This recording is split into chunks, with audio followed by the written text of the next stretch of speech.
na hayo yote, wakati una nguvu na uwezo wa kuamua na kucheka sana kwamba unaangalia mazingira yanasemaje. Mazingira yanaweza yasikufeve katika haya maisha, kwa sababu sio kila utakachokikuta kinaweza kuwa kinakuwezesha kufika hapo ulipo. Na kucheka sana na kucheka sio kwa sababu nakudharau, na kucheka ili ujitafakari, kwa sababu wengi tunapotea kwa sababu ya vitu vidogo vidogo tu.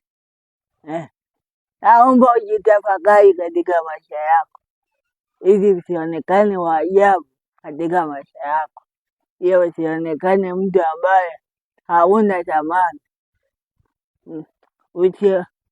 Usifanye vitu ambavyo ni vya mihemko. Mihemko isikuendeshe. Nitakucheka sana, sio kama nakucheka kwa sababu nakudharau, ila nakucheka kwa sababu haya yote unayoteseka nayo ni yako chini ya uwezo wako. Unaweza kuamua chochote na unaweza kuyaepuka. Una nguvu na